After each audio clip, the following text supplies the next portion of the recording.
The stagecoach lurched to a halt in front of the dusty general store, and Olivia Lancaster gripped the worn leather seat with one hand while steadying the brass bird cage with the other, as the parrot inside squawked indignantly at the sudden stop. She had traveled nearly 2,000 miles from Boston to this small Colorado town called Fairplay, responding to a carefully worded advertisement seeking a respectable woman willing to marry a rancher sight unseen. And now her hands trembled as she stepped down onto the wooden boardwalk with her few possessions and one very vocal green and red companion.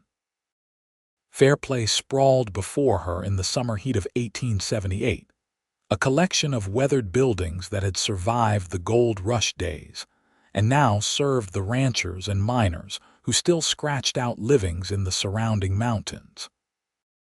Dust hung in the air, stirred up by horses tied to hitching posts, and the smell of leather, hay, and something cooking drifted from various establishments lining the main street.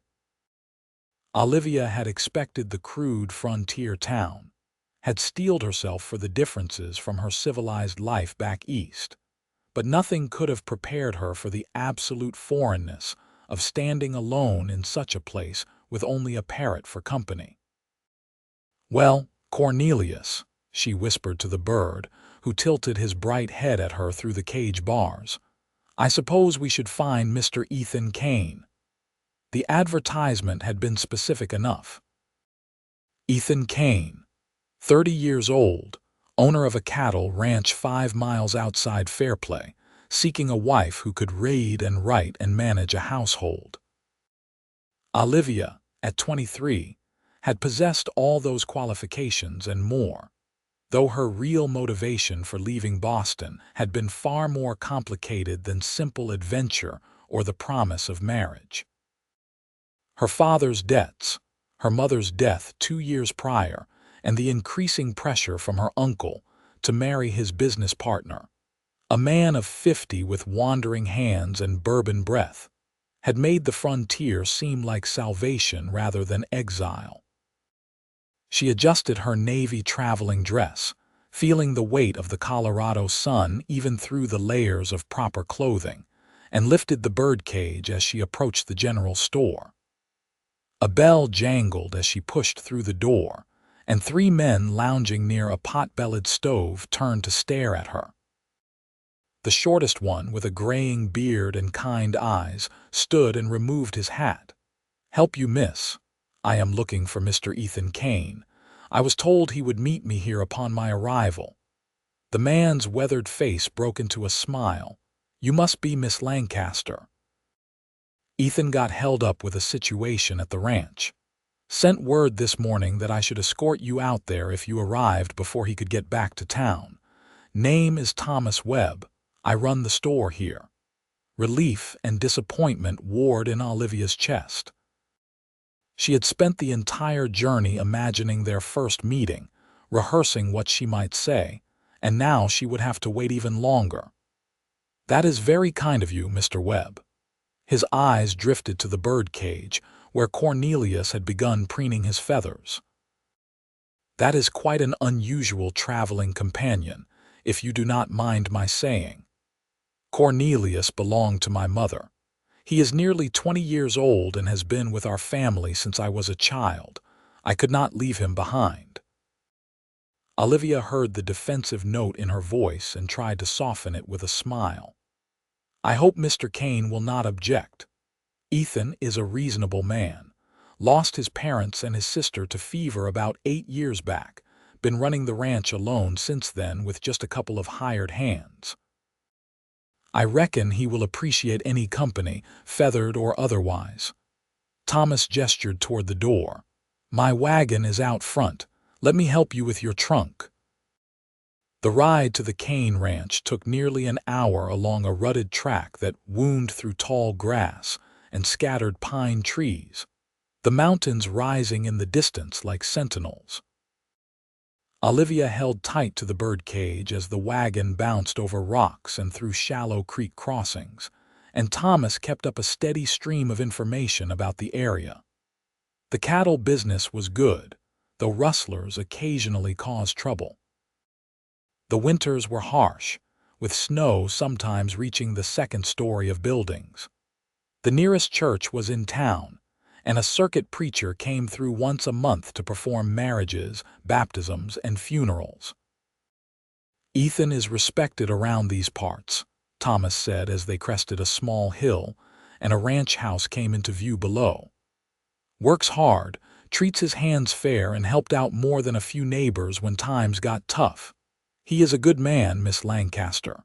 A bit quiet maybe, but good." The house was larger than Olivia had expected, a solid structure of wood and stone with a covered porch that wrapped around the front and one side.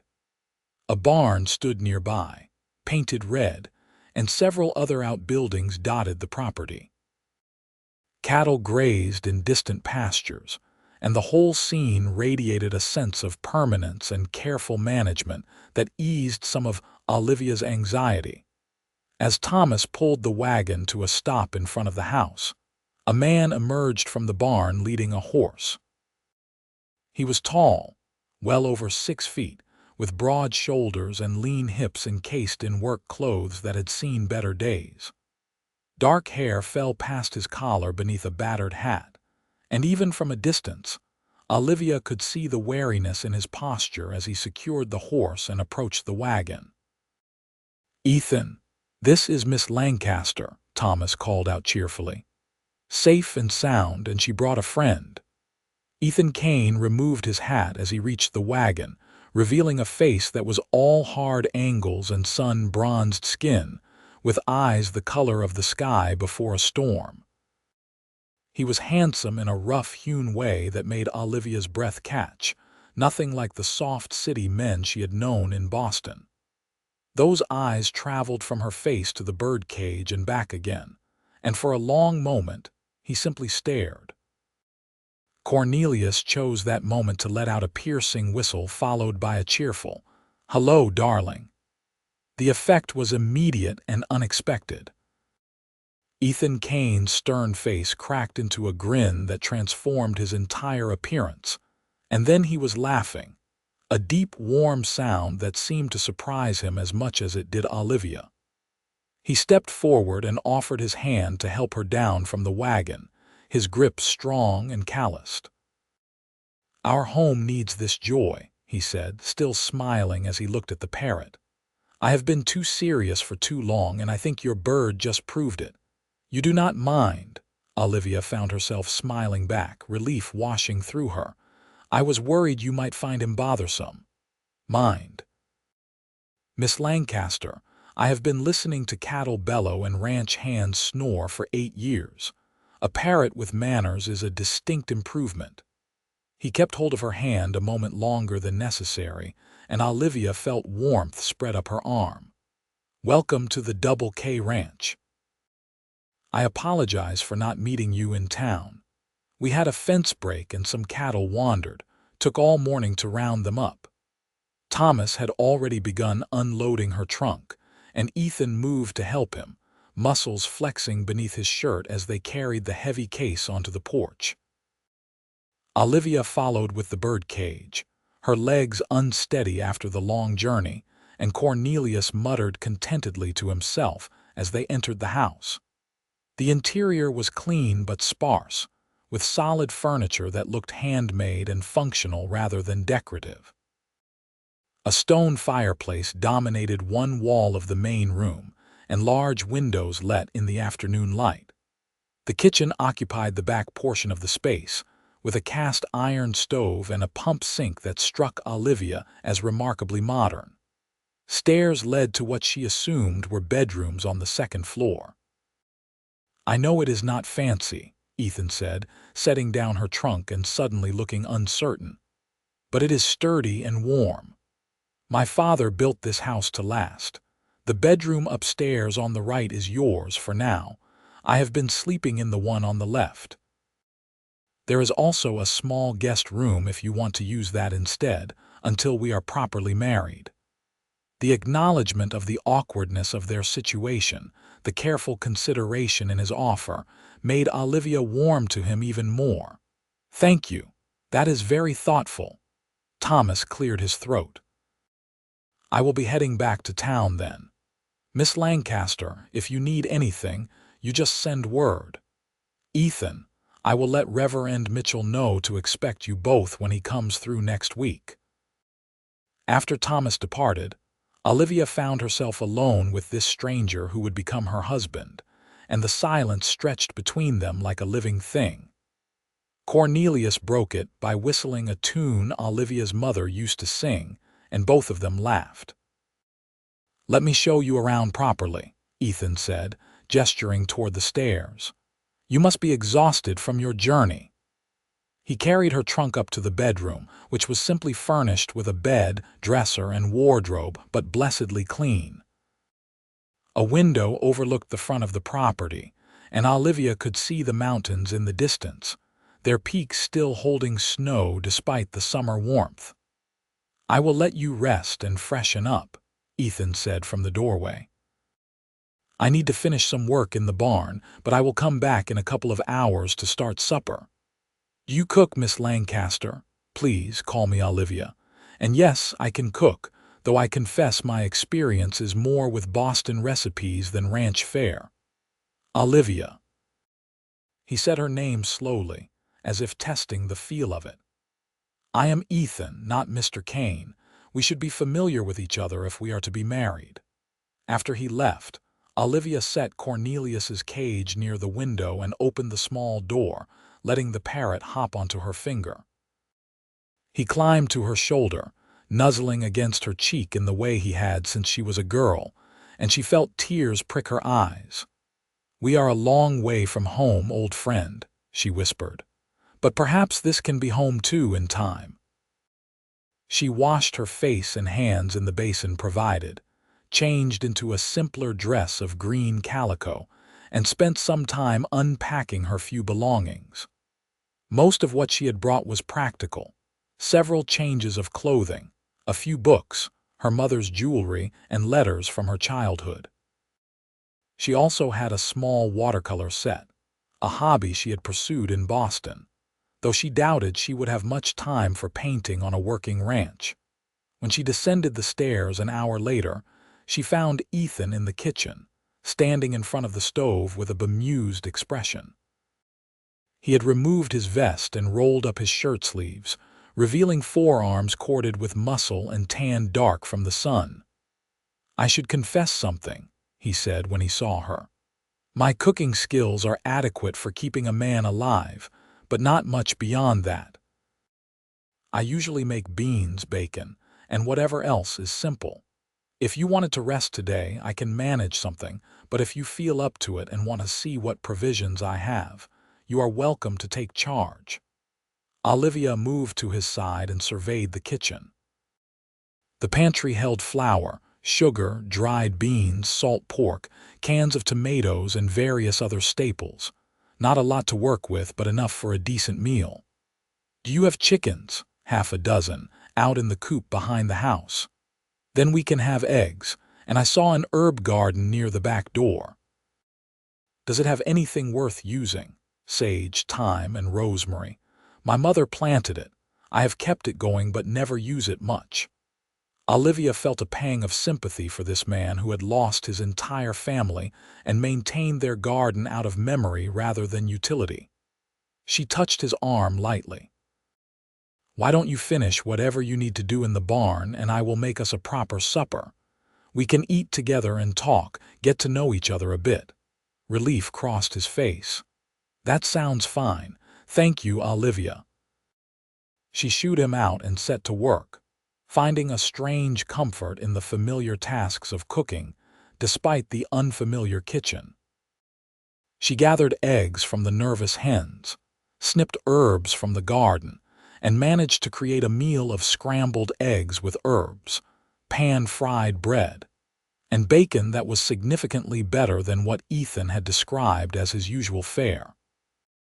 She even found a jar of preserves in the pantry and set it out with the bread. Cornelius had followed her downstairs and now perched on the back of a chair, watching everything with bright, curious eyes. "Pretty girl," he chirped, and Olivia smiled despite herself. "You are a shameless flatterer, just like you were with Mother." Ethan returned as she was setting the table, bringing with him the smell of hay and horses and honest work. He stopped in the doorway, staring at the meal laid out, and something in his expression made Olivia's heart ache. When was the last time someone had cooked for him with care? "This looks wonderful," he said quietly, moving to the sink to wash his hands. "Much better than anything I could have managed." They sat across from each other at the solid oak table and for a few minutes ate in comfortable silence. Olivia watched him from beneath her lashes, noting the way he ate with economical movements, the care he took to use his napkin, the fact that despite his rough exterior, he had table manners. He caught her looking and smiled. "I suppose we should tell each other our stories," he said, pushing his plate away and leaning back in his chair. "I will go first, as I am the one who placed the advertisement. I am 30 years old, born and raised on this ranch. My parents homesteaded this land back in '58, right before the gold rush brought thousands of people to this area. We did well with cattle while others searched for gold, and by the time I was grown, we had a thriving operation. My sister Mary was 5 years younger than me, and this house was full of life and noise." He paused, his gaze distant. "Then 8 years ago, scarlet fever came through. It took them all within 2 weeks. My father first, then Mary, then my mother. I buried them up on the hill behind the house, under the aspens. Since then, it has been just me and whatever ranch hands I hire for the season. I kept going because it was what they would have wanted, but the house felt like a tomb. I thought about selling, moving on, but I could not abandon what they built." Olivia reached across the table and covered his hand with hers. "I am sorry. That is a terrible loss. Thank you." He turned his hand over, clasping hers gently. "I placed the advertisement because I realized I was only half living. I needed someone to share this with, to build something new while honoring the past. I wanted a partner, not just a housekeeper, someone intelligent and capable. Your letter stood out because you wrote about wanting a fresh start, about needing to leave behind something that did not serve you. That honesty appealed to me." "Then I should be equally honest now," Olivia said, drawing a deep breath. "I am 23 years old. I grew up in Boston in modest comfort. My father was a merchant, and my mother ran our household and taught me everything she knew. She died 2 years ago from pneumonia, and my father descended into grief and debt. He gambled away almost everything, and then he died last year, leaving me with nothing but Cornelius and my mother's jewelry. I went to live with my uncle, but he had plans for me to marry his business partner, a man who was inappropriate and insistent. When I refused, my uncle made it clear I was no longer welcome in his home. I saw your advertisement in a newspaper someone had left at the lending library, and it seemed like providence." Ethan's jaw tightened. "This business partner, did he hurt you?" "No, though not for lack of trying. I managed to avoid being alone with him, and when I left quickly and quietly in the night. I do not believe they will come looking for me. I was more of a burden than an asset. Their loss is my gain then." Ethan squeezed her hand before releasing it.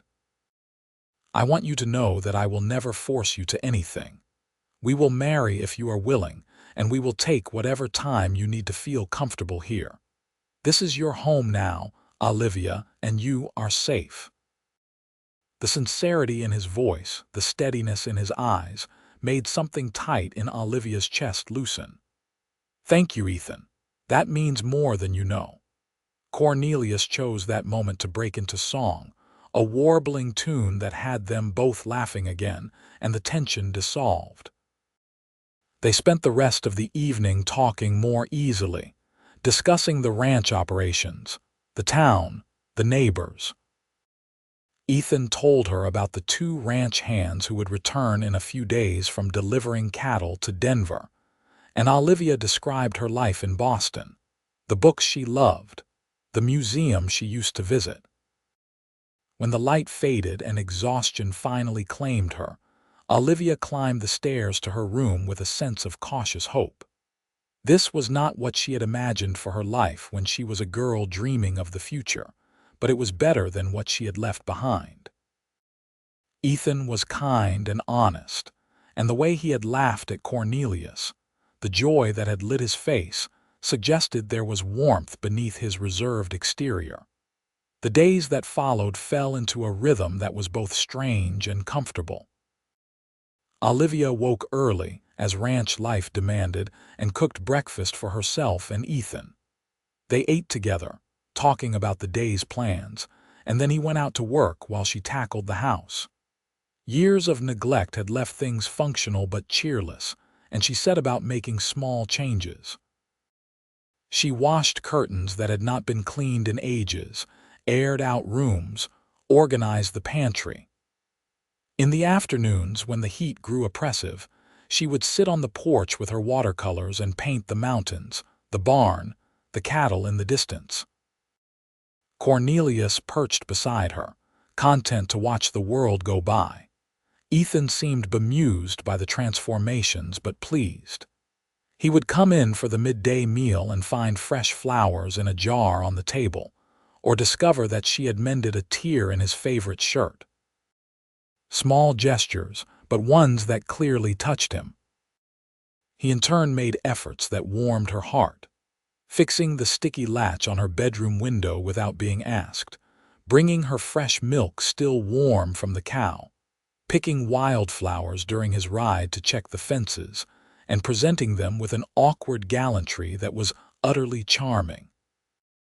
They were learning each other, she realized, finding the patterns and preferences that would define their life together. Ethan liked his coffee strong and his eggs scrambled soft. He read every night before bed, working his way through a collection of adventure novels his father had accumulated. He was quiet in the mornings but more talkative in the evenings. He had a dry sense of humor that caught her off guard, making her laugh at unexpected moments. Olivia discovered she liked the physical work of ranch life more than she had anticipated. Gathering eggs, tending the garden, even helping Ethan with simple tasks like mending tack or organizing supplies in the barn. Her hands, once soft and carefully maintained, began to develop calluses and strength. She felt healthier than she had in years, with the mountain air filling her lungs and the sun coloring her skin, despite her best efforts with bonnets. The ranch hands returned on the 5th day. Two weathered men in their 40s named Jack and Samuel, who treated Olivia with cautious respect and took Cornelius in stride. They lived in a bunkhouse near the barn and mostly kept to themselves, but both seemed pleased that Ethan had finally found someone to share his home. A week after her arrival, Reverend Mitchell came through Fairplay as promised, and Olivia found herself standing in the small church wearing her best dress, a simple affair of pale blue cotton that had been her mother's. Ethan wore clean clothes and a string tie, his dark hair combed back, and he held her hands gently as they spoke their vows before God and a handful of witnesses from town. I, Ethan Kane, take you, Olivia Lancaster, to be my lawfully wedded wife. I promise to provide for you, protect you, and treat you with respect and kindness all the days of my life. I, Olivia Lancaster, take you, Ethan Kane, to be my lawfully wedded husband. I promise to stand by your side to make our house a home and to build a life with you in partnership and trust. Simple words, but weighted with meaning. When Reverend Mitchell pronounced them married and Ethan kissed her, a chaste press of lips that nonetheless made her pulse race, Olivia felt as though she had crossed a threshold into a new existence. She was no longer Olivia Lancaster of Boston. adrift and alone. She was Olivia Kane of the Double K Ranch, with a husband and a home and a future spreading before her like the wide Colorado sky. The wedding supper was held at Thomas Webb's house, with his wife Martha and several other townspeople in attendance. It was a simple but warm celebration, with roasted chicken and vegetables, fresh bread, and even a small cake that Martha had baked. Cornelius, installed in a corner of the dining room, entertained everyone with his repertoire of songs and phrases. And more than once, Olivia caught Ethan watching her with an expression she was learning to recognize as contentment. They rode back to the ranch as the sun set, painting the mountains in shades of gold and purple. Ethan drove the wagon with one hand, the other resting near hers on the seat between them, and Olivia felt the weight of anticipation building. They were married now, truly, and what happened next was uncharted territory for both of them. Back at the house, Ethan helped her down from the wagon and then stood awkwardly in the main room while she lit lamps. Finally, he cleared his throat. "Olivia, I meant what I said about taking our time. Just because we are married does not mean I expect anything tonight or any night until you are ready. I can continue to sleep in my room and you in yours." She turned to face him, this kind man who was now her husband, and made a decision. "Ethan, come here." He crossed to her and she reached up to touch his face, feeling the rough stubble of his jaw beneath her palm. "I am nervous," she admitted. "I will not pretend otherwise, but I am not afraid, not of you. We are married, and I want us to truly be married, to start building our life together in all ways. If you are willing to be patient with me, I would like to share your room tonight." Something blazed in his storm-colored eyes, and he leaned down to kiss her properly this time, his lips moving over hers with a gentleness that belied his strength. "I will always be patient with you," he murmured against her mouth. "Always." He took her hand and led her upstairs to his room, which was larger than hers, and held a wide bed covered in quilts his mother had made. He lit a single lamp, casting warm shadows, and then turned to her with tender reverence. What followed was a gradual exploration, a slow coming together of two people learning to be intimate in body as well as spirit. Ethan was careful and considerate, checking her comfort at every turn, and Olivia found herself responding to him with a passion she had not known she possessed. By the time they lay entwined in the darkness, both breathless and sated, she felt as though some final wall between them had crumbled. "Are you all right?" Ethan asked, his hand stroking her back in lazy circles. "Better than all right." Olivia nestled against his chest, listening to the steady beat of his heart. "I am glad I came here, Ethan. Glad I found you. Our home needs this joy," he repeated softly, the words he had spoken upon first seeing her and her parrot. "You have brought light back into this house, Olivia. I will spend the rest of my life trying to make you happy." "Then we will make each other happy," she said, and sealed the promise with a kiss. The weeks that followed were a revelation to Olivia. She had expected marriage to be an adjustment, a negotiation of space and habits, but with Ethan it felt like discovering a rhythm she had always been meant to dance to. They fell into a partnership that was equal parts practical and romantic. In the mornings, they would work side by side preparing breakfast, his presence in the kitchen a new development that she treasured. He would tell her about the tasks planned for the day, and she would share her own intentions for managing the household or tending to projects. She became more involved in the ranch operations as her confidence grew. Ethan taught her to ride properly, sitting behind her in the saddle during those first lessons with his arms around her, guiding her hands on the reins. The feel of him pressed against her back, the rumble of his voice in her ear as he explained how to communicate with the horse, made those lessons about far more than just riding. Once she was comfortable, he gave her a gentle mare named Daisy, and Olivia began joining him on rides around the property, learning the boundaries of their land and the work that went into maintaining it. She met the neighbors, ranching families who had struggled through the same hardships as Ethan. The closest were the Martinez family, whose property adjoined the Double K to the south.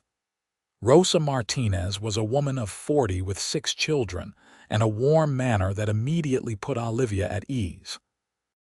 She came calling 2 weeks after the wedding, bringing fresh tortillas and a jar of the spiciest salsa Olivia had ever tasted, and the two women formed a fast friendship. Rosa taught Olivia about plants that grew wild in the area and could be used for medicine or cooking, and Olivia shared books from her small collection, which Rosa devoured eagerly. Through Rosa, Olivia learned more about Ethan's history and his standing in the community. How he had helped the Martinez family when their barn burned down, showing up with lumber and labor without being asked. How he had tracked down stolen horses for another neighbor and refused any reward beyond a thank you. How he was known for his integrity and his quiet strength, a man who kept his word and expected others to do the same. "You are good for him," Rosa said one afternoon as they sat on Olivia's porch shelling peas while Cornelius dozed in his cage. "I have not seen Ethan smile so much in all the years I have known him. You have brought him back to life." "He has done the same for me," Olivia replied honestly. "I did not realize how lost I was until I found him." As summer deepened into late August, the ranch work intensified. Cattle needed to be moved to higher pastures, fences required constant mending, and preparations began for the fall roundup when they would drive a portion of the herd to market. Ethan worked from dawn to well past dusk, and Olivia saw less of him during the day, but their evenings remained sacred. No matter how exhausted he was, he would come in for supper, and they would talk about everything and nothing while Cornelius provided commentary from his perch. One particularly hot afternoon, Olivia decided to surprise Ethan by bringing him lunch in the far pasture where he and the hands were repairing a stretch of fence. She packed food into a basket, saddled Daisy with growing confidence, and rode out following the directions Ethan had given her that morning. The landscape was stunning, all rolling grassland studded with wildflowers and backed by the ever-present mountains. She felt a fierce love for this place that had become home, for the vast sky and clean air and sense of possibility that pervaded everything. She found Ethan stripped to the waist, his skin gleaming with sweat as he drove a post into the ground with powerful swings of a mallet. The sight of him, all lean muscle and focused intensity, made her mouth go dry. He looked up at the sound of her approach, and his face broke into that smile she loved, the one that transformed him from stern to boyish in an instant. "You rode all the way out here." He dropped the mallet and grabbed his shirt, wiping his face before shrugging it on. "Is everything all right?" "Everything is fine.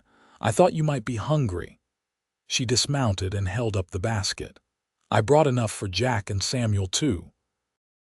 The 3 men descended on the food with gratitude, and Olivia sat on a rock in the shade of a lone pine while they ate. Jack regaled them with a story about a cantankerous bull he had once tried to shoe, and Samuel added embellishments that made the tale increasingly ridiculous until they were all laughing. Ethan sat beside Olivia, his thigh pressed against hers, and she felt the simple happiness of being exactly where she belonged. After the hands returned to work, Ethan walked Olivia back to her horse and helped her mount. He kept one hand on her knee, looking up at her with an expression so tender it made her heart ache. "Thank you for bringing lunch, and for riding out here. It means a lot, seeing you in the middle of my day." "I like being part of your world," she said, leaning down to kiss him despite the risk of falling off the horse. All of it, not just the house. You are part of everything now, he told her. I cannot imagine this ranch without you anymore. She carried those words back with her, hugging them close like treasures, and that night when he came to their bed, she showed him with her body what his words had meant to her soul. September brought cooler temperatures and the first hints of autumn color in the aspen groves. The fall roundup consumed everyone's energy for nearly 2 weeks, with Ethan and the hands working brutal hours to gather, sort, and prepare cattle for the drive to Denver. Olivia helped where she could, cooking huge meals to feed hungry men, and even assisted Rosa Martinez, who came over with her oldest sons to help with the work.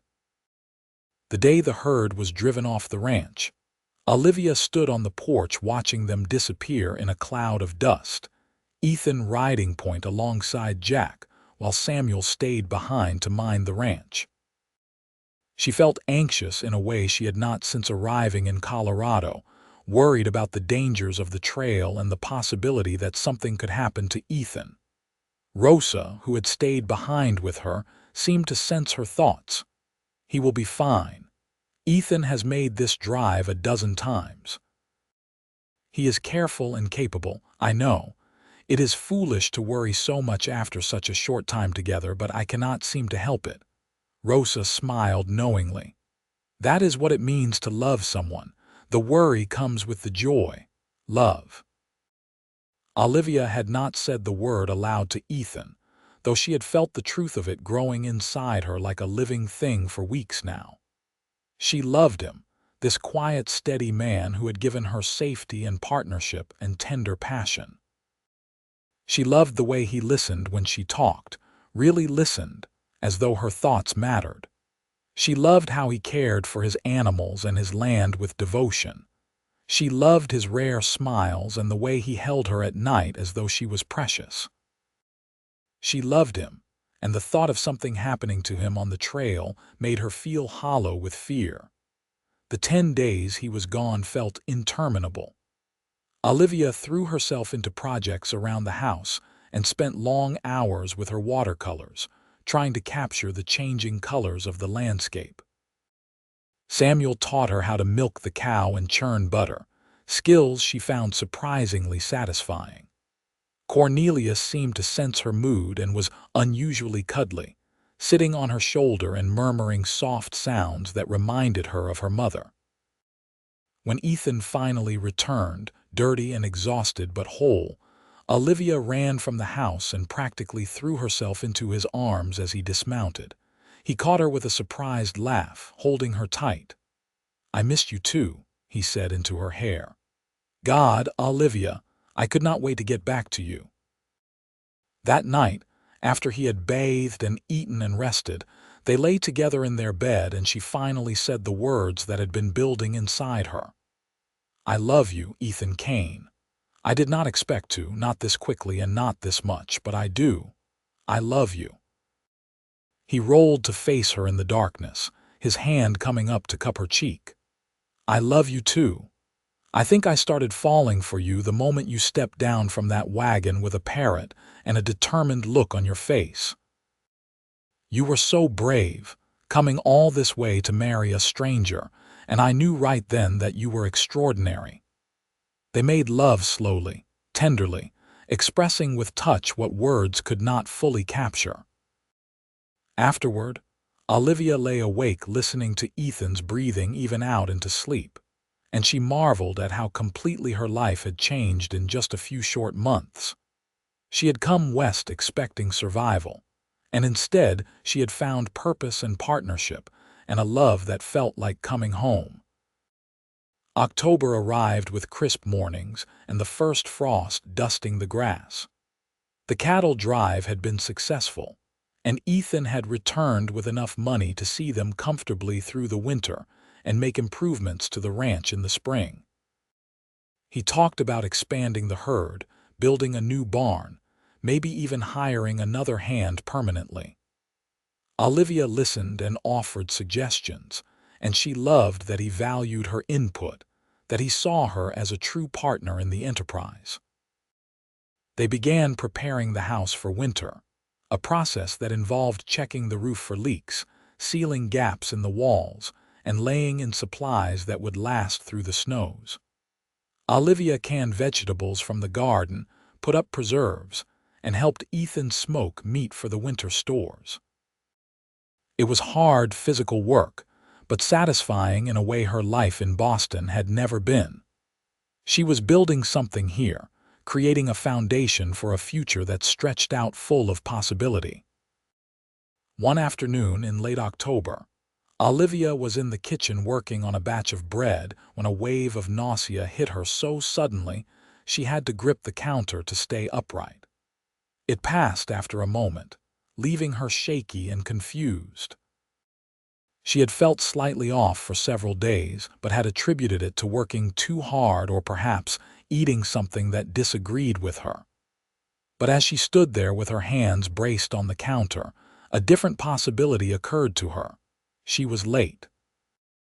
Nearly 3 weeks late, which had never happened to her before. Her cycles had always been regular, arriving like clockwork, but she had been so busy and distracted that she had not noticed the absence until now. Combined with the nausea and the odd tenderness in her breasts, the conclusion seemed inescapable. She might be pregnant. The thought sent a jolt of mingled excitement and fear through her. A baby. She and Ethan had never discussed children explicitly, though surely they both understood it was a likely outcome of their marriage. But so soon. They had only been married for 3 months. She was still learning to be a wife and ranch partner. Was she ready to be a mother? She decided not to say anything to Ethan yet, not until she was more certain. But over the next week, the symptoms persisted and intensified. The nausea came most mornings, though it faded by midday. She was tired in a way that sleep did not seem to fix. And her clothes were beginning to feel tight around the middle, though that could just be the result of good food and healthy living. Finally, she confided in Rosa during one of their regular visits. The older woman listened with a knowing smile. "How late are you?" "Nearly a month now." "And the nausea, the tiredness?" "Yes." Rosa reached across the table and squeezed Olivia's hand. "I would say you are almost certainly with child. Congratulations, my friend. Does Ethan know?" "Not yet. I wanted to be sure before I told him. What if I am wrong?" "You are not wrong. I can see it in your face. You are glowing despite the nausea."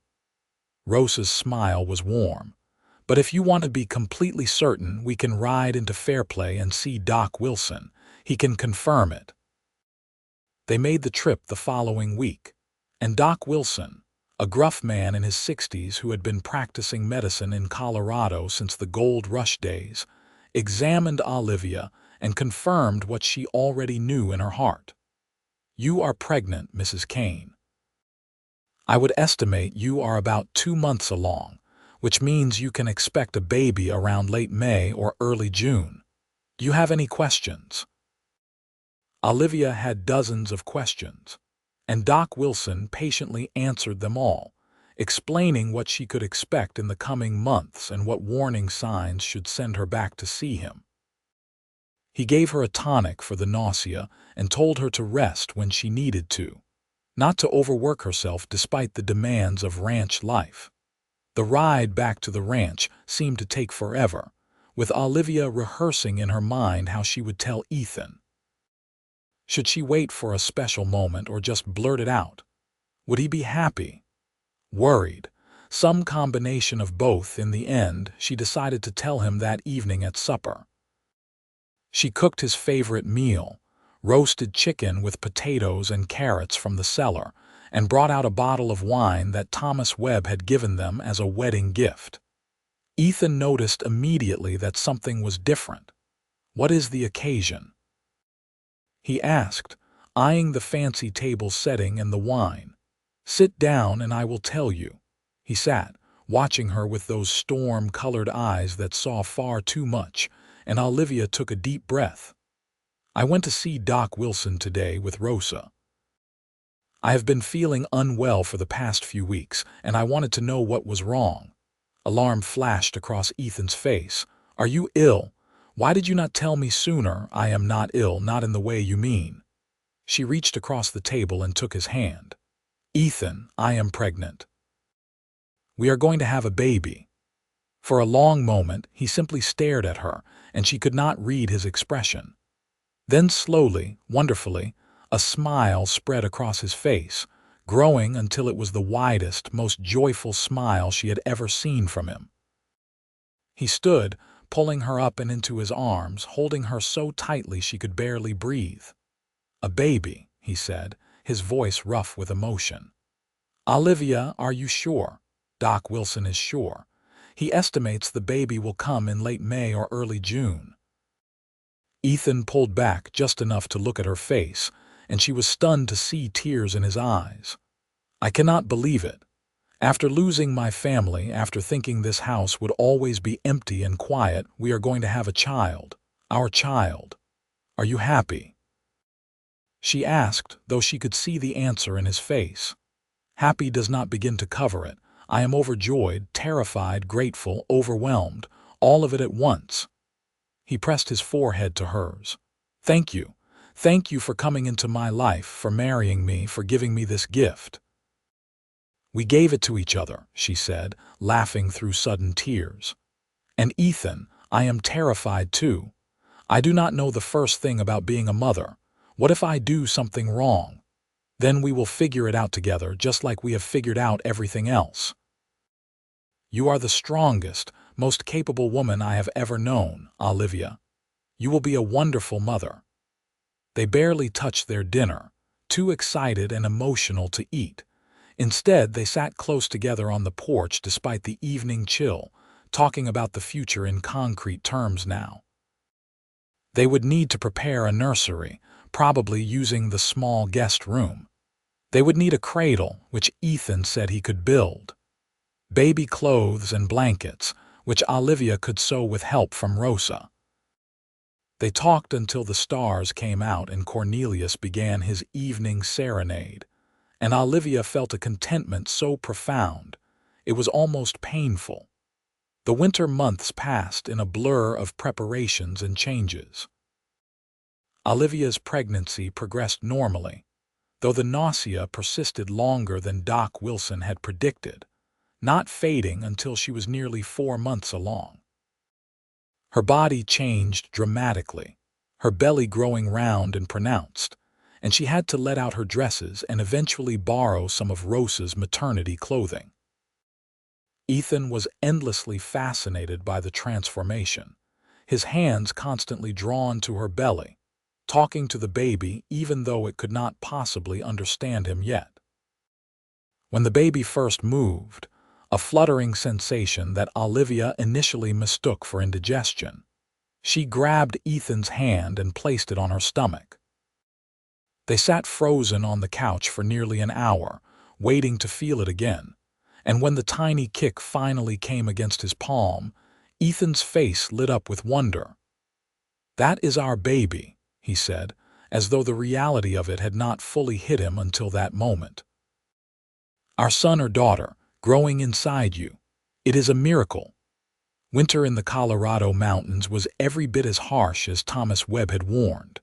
Snow fell heavily, sometimes for days at a time, and the temperature dropped so low that water froze solid in minutes if left outside. Ethan and the hands worked constantly to keep the animals fed and safe, breaking ice on troughs and moving cattle to sheltered areas. Olivia worried about him every time he went out into the blizzards, but he always returned, covered in snow and half frozen, seeking the warmth of the fire in her arms. The house felt cozy despite the cold, with fires burning almost constantly and thick quilts on every surface. Olivia spent her time sewing baby clothes, reading and teaching Cornelius new phrases, though the bird was getting old and preferred to doze most days. She and Ethan would sit together in the evenings, her feet in his lap as he rubbed away the aches of pregnancy, and talk about everything from baby names to whether they should plant more crops come spring. Christmas came quietly, with just the two of them and a simple exchange of gifts. Ethan had carved her a beautiful jewelry box from pine, with an intricate design of mountains and birds on the lid. Olivia had knitted him a thick sweater in dark blue wool, and the look on his face when he tried it on made all the hours of work worthwhile. "I have not had a Christmas gift in 8 years," he said quietly. "Not since my mother was alive. Thank you, Olivia." They invited Jack and Samuel for Christmas dinner, and Rosa and her family came despite the snow, making the house ring with laughter and life. It was everything Ethan had said the house needed that first day: joy, community, the sound of people who cared about each other sharing a meal. Olivia caught his eye across the crowded table and saw her own happiness reflected back at her. January and February were long months of cold and cabin fever. Olivia grew increasingly uncomfortable as the baby grew larger, making sleep difficult and movement awkward. She could no longer help with many of the chores, which frustrated her, but Ethan was patient and understanding, taking on more of the household tasks without complaint. He would help her bathe, rubbing her aching back and swollen feet, and hold her at night in whatever position she could manage comfortably. March brought the first signs of spring and a welcome thaw. Snow still capped the mountains, but the temperatures moderated and the days grew longer. Olivia, now 7 months pregnant and feeling enormous, spent more time outdoors again, breathing the fresh air and painting watercolors when the weather allowed. The baby moved constantly now, sometimes so vigorously that Olivia could see the bumps and ripples across her belly. Ethan never tired of watching this, his hands and sometimes his cheek pressed against her stomach, talking to their child about the ranch and the mountains and all the things they would do together. April arrived with wildflowers carpeting the meadows and new calves wobbling on uncertain legs in the pastures. Olivia was 8 months pregnant and ready to be done with it, tired of waddling instead of walking and of not being able to see her own feet. Doc Wilson came out to the ranch to check on her and pronounced everything normal, though he warned Ethan that the baby could come any time in the next 4 to 6 weeks. "Make sure you know how to ride fast to town if needed," he told Ethan. "And if I am not available, Mrs. Martinez has helped birth more babies than I have. Send for her." Those last weeks were a strange combination of anticipation and anxiety. Olivia nested instinctively, rearranging the nursery multiple times and washing and rewashing the tiny clothes she had sewn.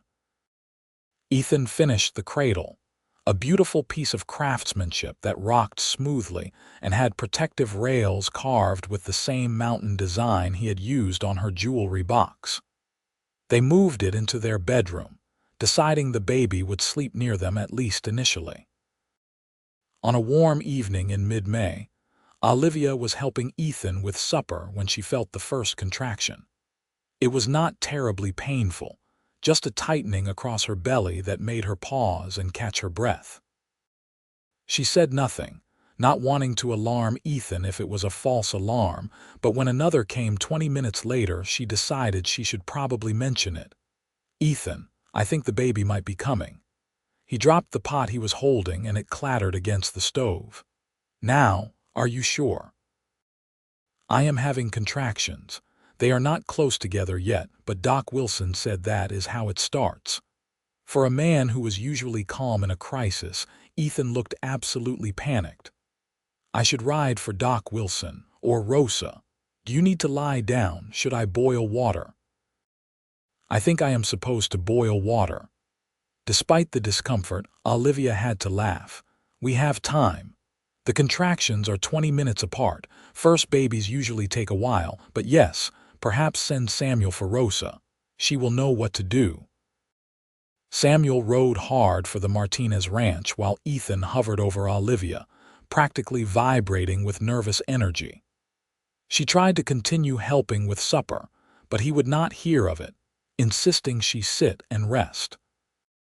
Another contraction came, stronger than the last, and she gripped the arms of the chair until it passed.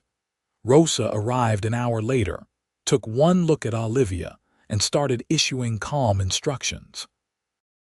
She sent Ethan to boil water and gather clean linens, giving him tasks that would keep him occupied and out of the way. She checked Olivia's progress and declared that everything looked normal, though it would likely be a long night. She was right. The contractions continued through the evening and into the night, growing closer together and more intense. Olivia walked when she could, rested when she needed to, and tried to breathe through the waves of pain.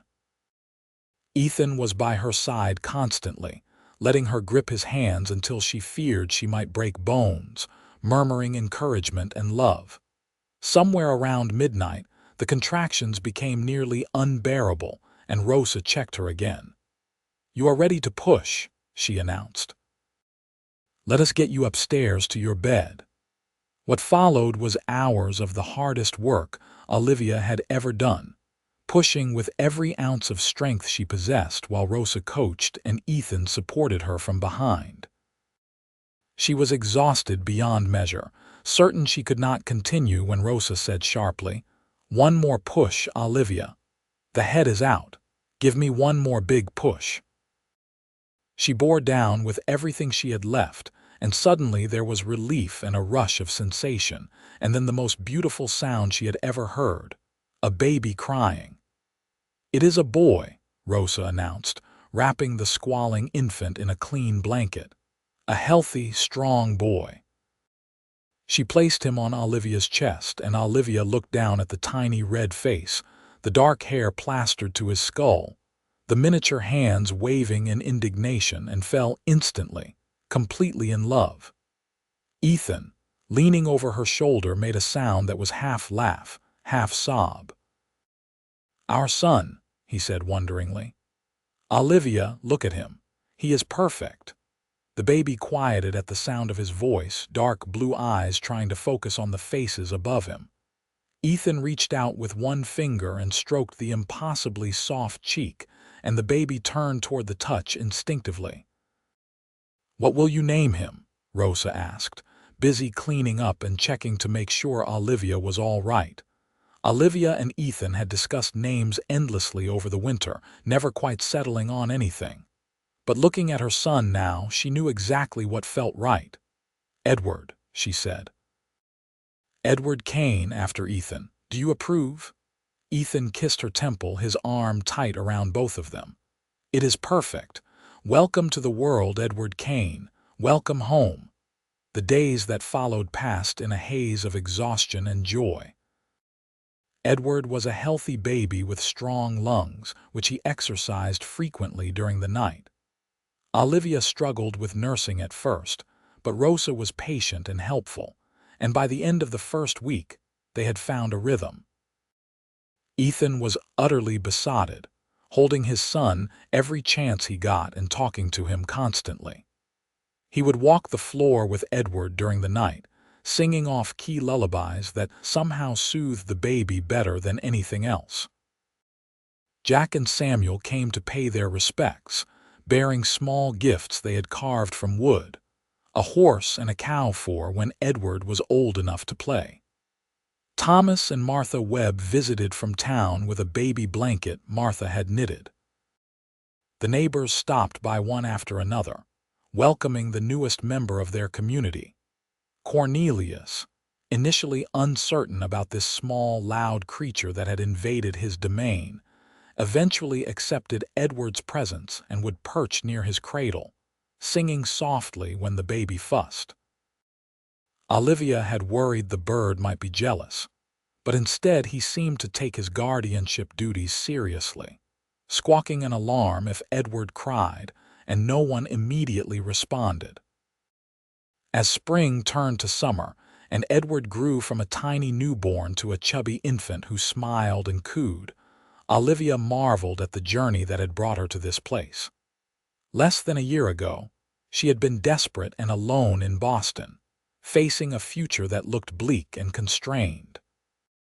Now she had a husband she loved deeply, a son who was the light of her life, a home that felt truly hers, and a community that had embraced her. The wildness of the West, which had once seemed so foreign and intimidating, now felt like the only place she could possibly belong. One evening in late June, Olivia stood on the porch with Edward in her arms while Ethan saw to the evening chores. The sun was setting behind the mountains, painting the sky in brilliant shades of orange and pink. Cornelius dozed on his perch beside her, occasionally muttering contentedly. She heard Ethan approaching and turned to smile at him as he climbed the porch steps. "He is asleep," she whispered, gesturing to the baby. Ethan came to stand beside her, his arm slipping around her waist as they looked out at the land together. "I was thinking about the day you arrived," he said quietly. "How nervous I was, wondering if I had made a mistake bringing a stranger into my life. And then you stepped down from that wagon with your Parrot and that determined look, and something in my chest just opened up. I knew right then that everything was going to be all right. Our home needs this joy," Olivia quoted back to him, the words he had spoken that first day. "You were right, not just about Cornelius, but about all of it. We needed each other. I love you, Olivia Kane. I love our son.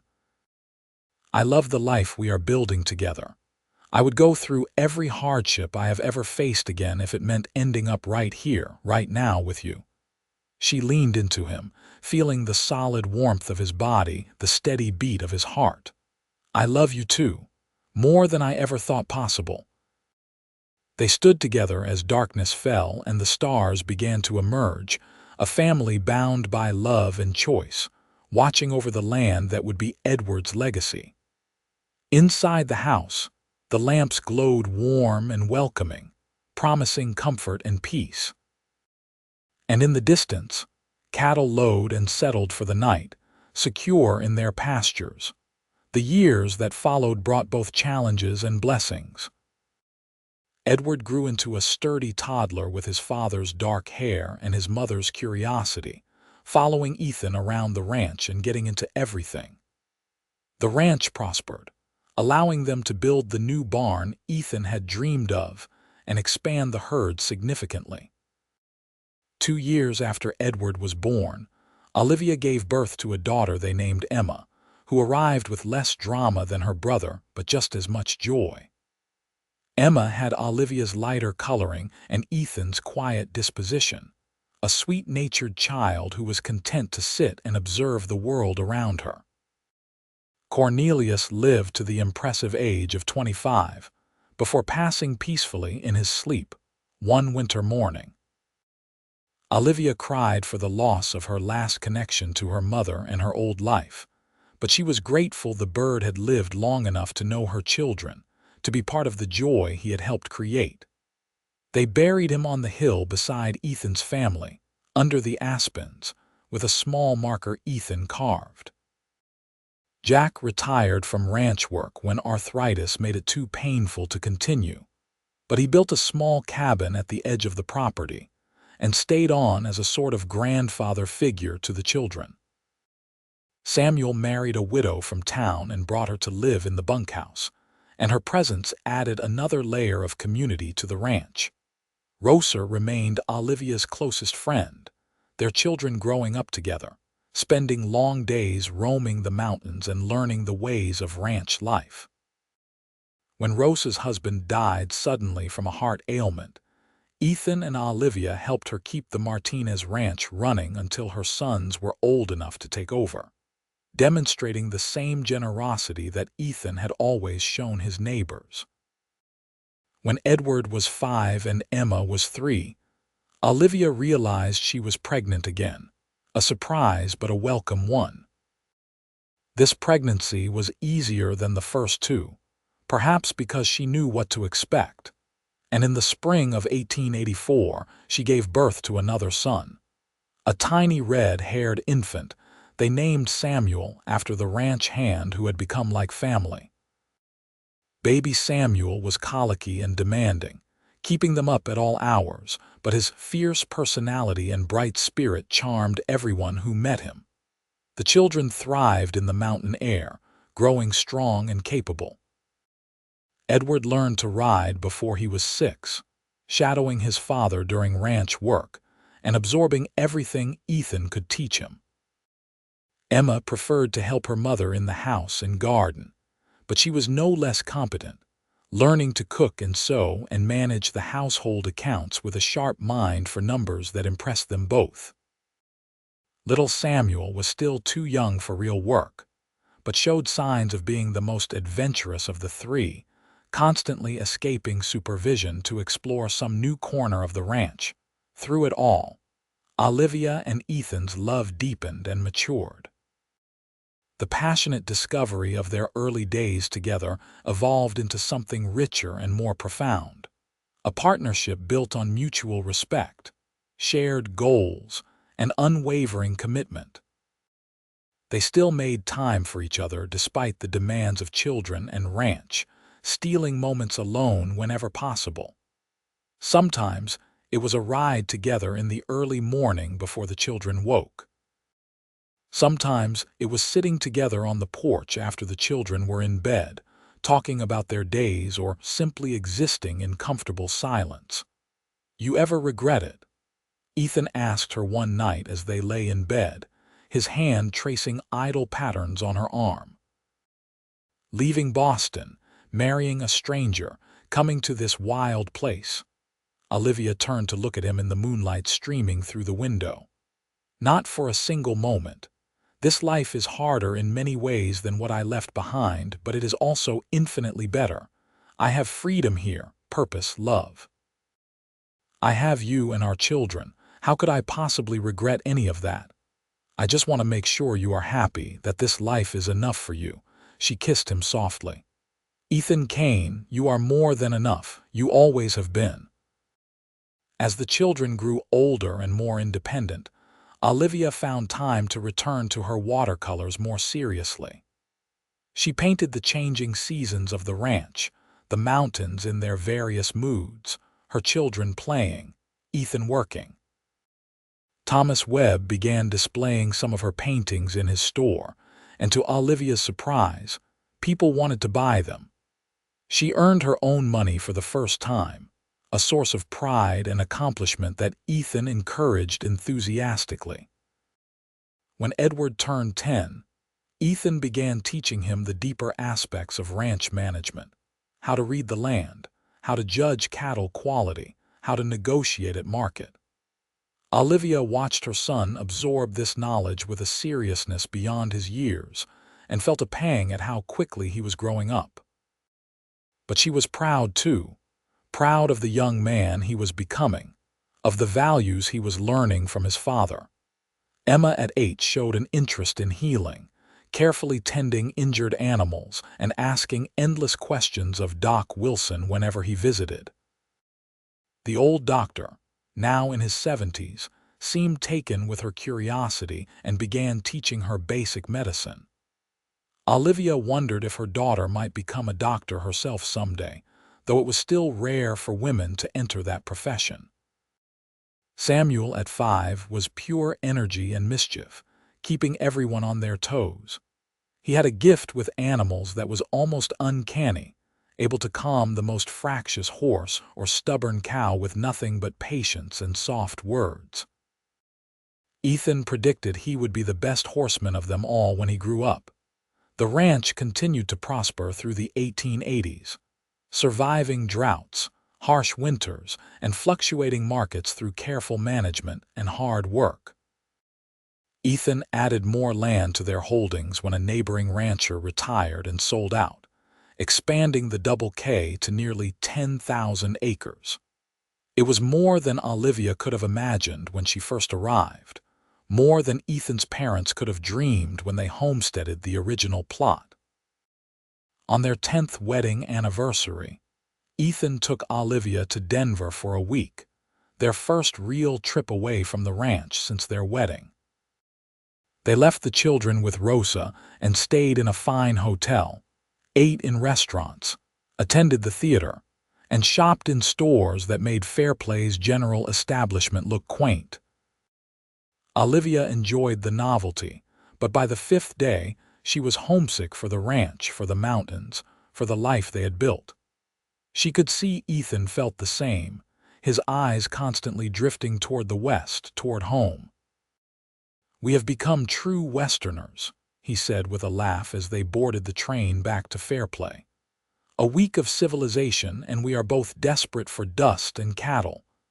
"I would not have it any other way," Olivia replied, squeezing his hand. They returned to find the children healthy, and the ranch running smoothly. And Olivia felt the rightness of her place in the world settle over her like a familiar blanket.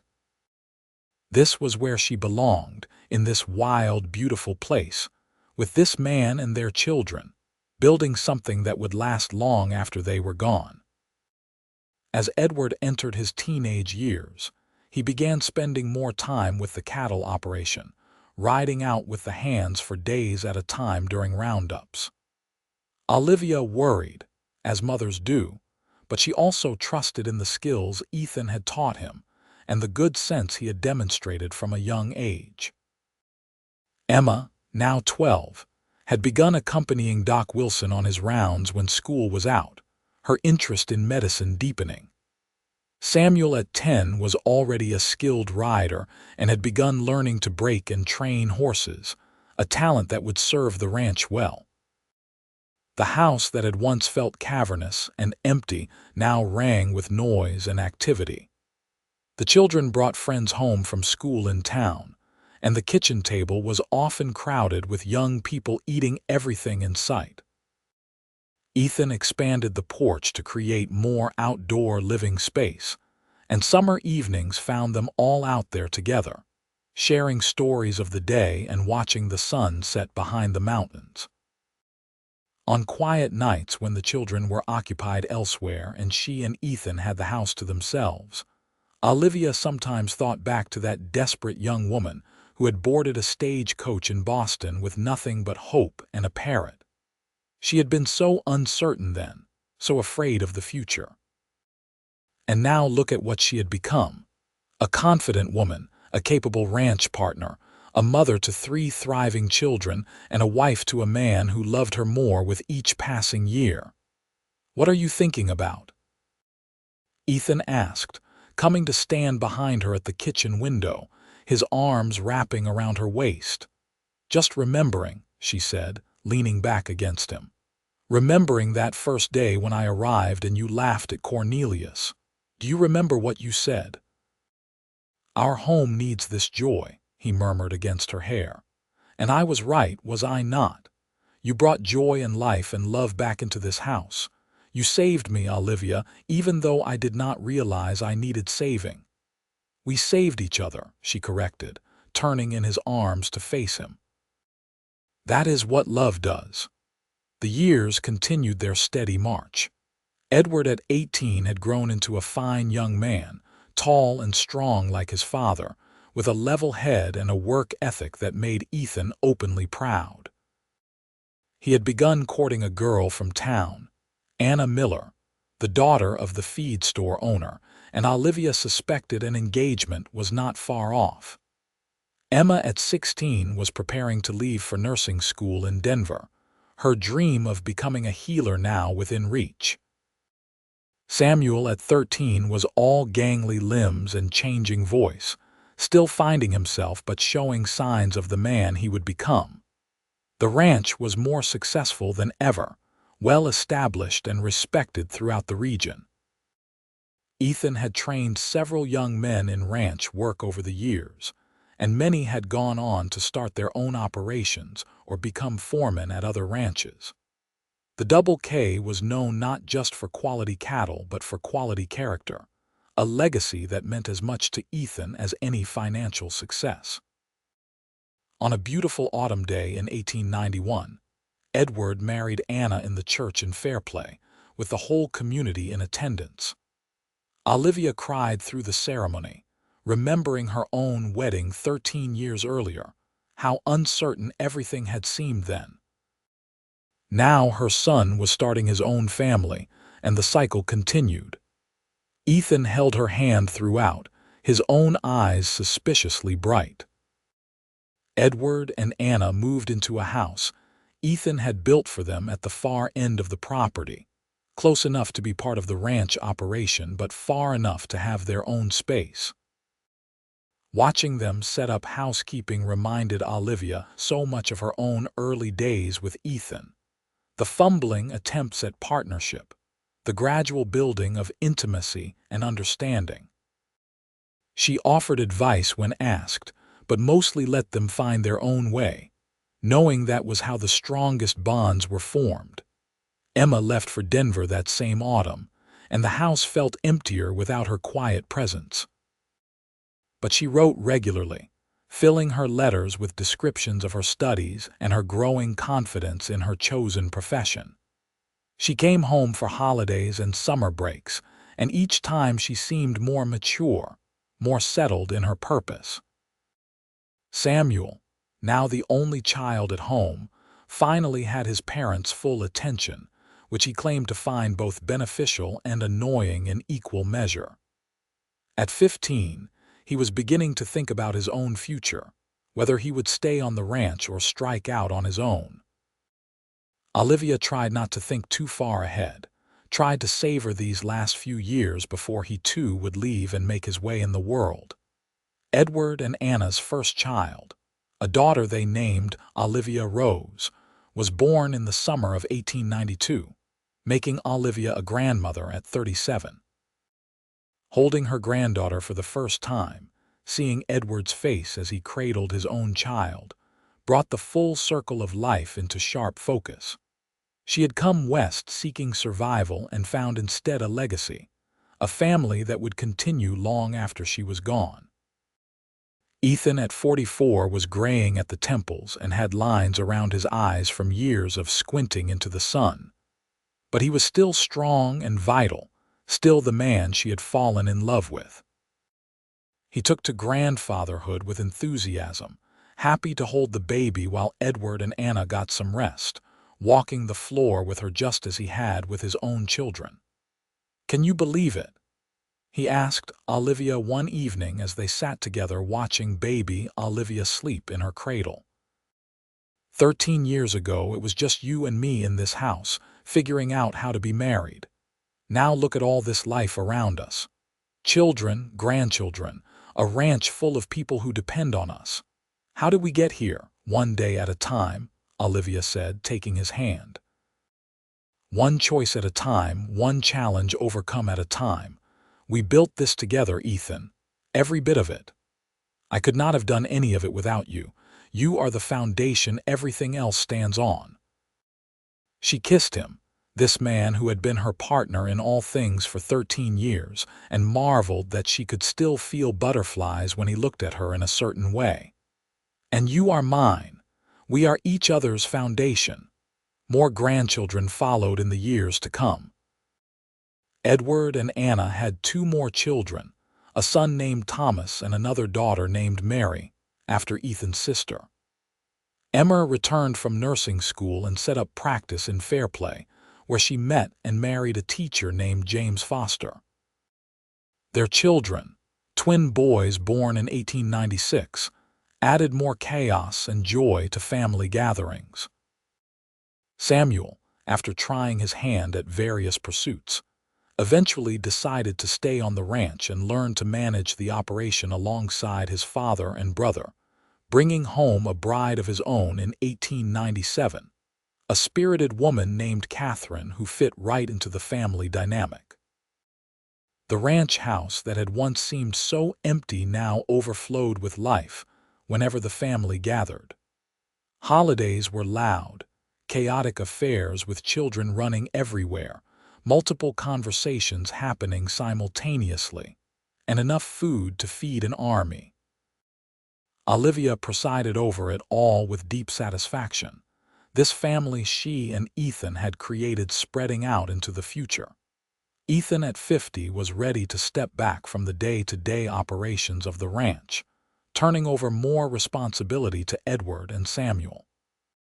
He claimed he wanted more time to spend with Olivia, to travel a bit, to enjoy the fruits of their labor. They took trips to California to see the ocean, to Chicago to experience the great city, and even once to New York, though neither of them could imagine living anywhere but Colorado. "Remember when you thought the West was uncivilized and frightening?" Ethan teased her as they stood on the porch of their hotel in San Francisco, looking out at the Pacific. "I was not entirely wrong," Olivia replied with a smile. "But I learned that there are different kinds of civilization, and the one we built at the ranch is worth more than all the opera houses and museums in the world." They returned home from each trip with relief, happy to be back in the mountains, back where they belonged.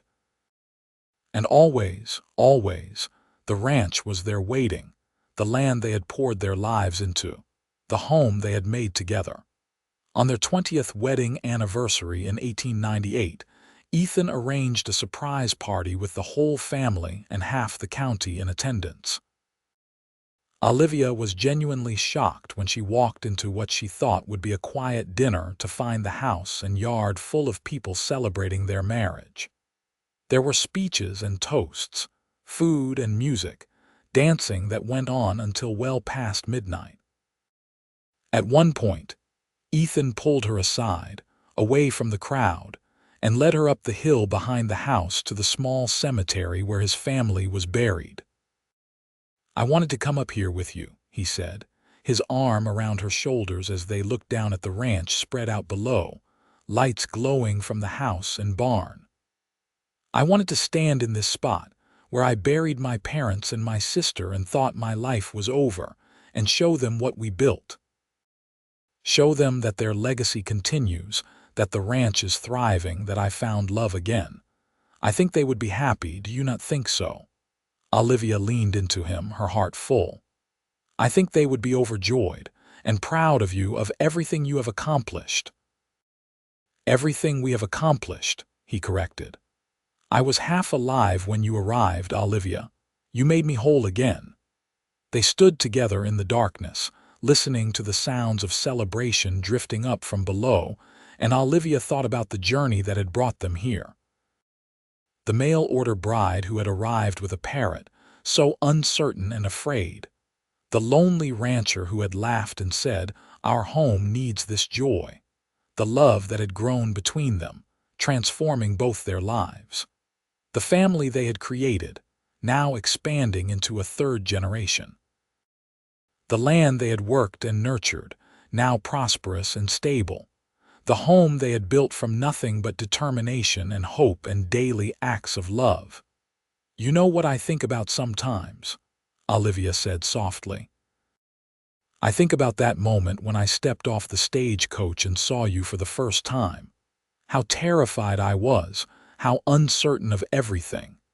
And then Cornelius said hello and you laughed, and I thought maybe, just maybe, everything would be all right.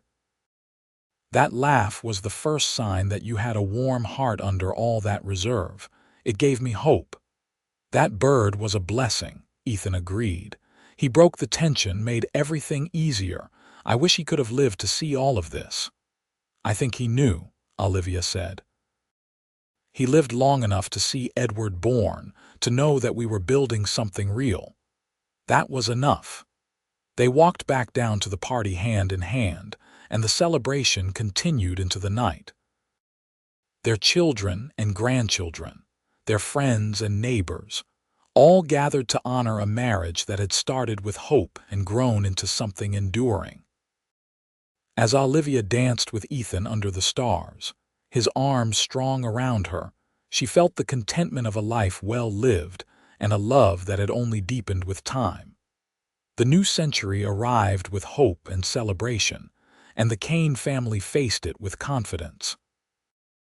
The ranch was now one of the most successful operations in Park County, providing a comfortable living for multiple families.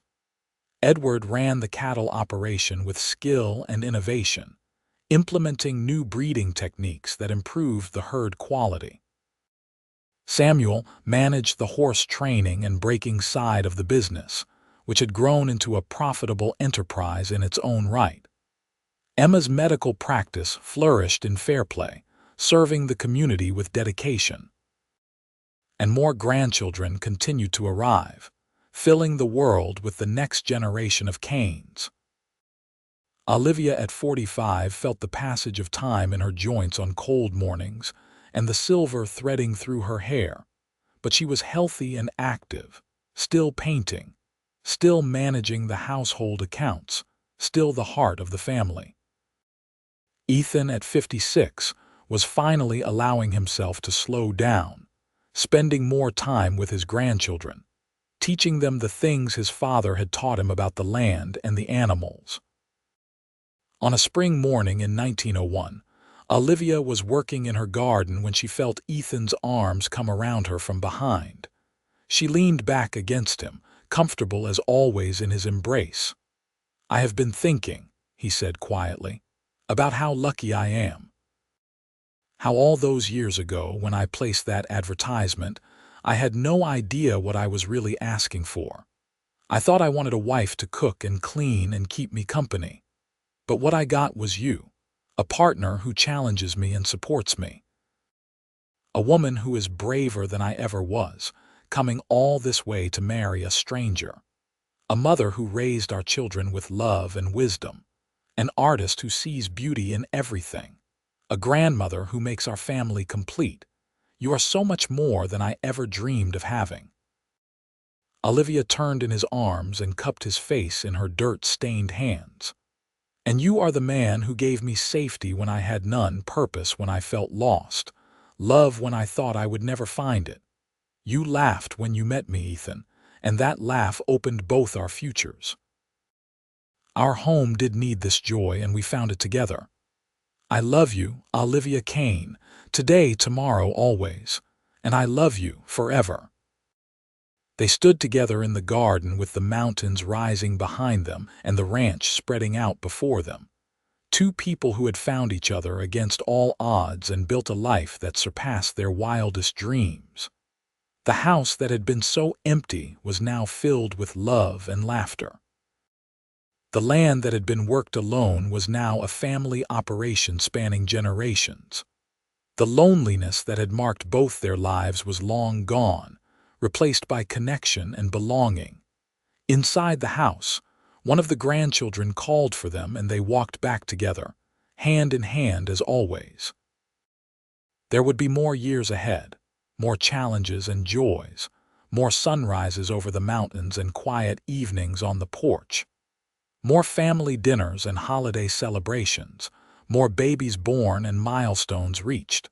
More paintings for Olivia to create and horses for Ethan to train. More life, rich and full and deeply satisfying. The mail-order bride who had arrived with a parrot had found her home in the Wild West. The cowboy who had laughed and said, "Our home needs this joy," had been proven right beyond measure. Together they had created something lasting and beautiful, a legacy of love that would continue long after they were gone.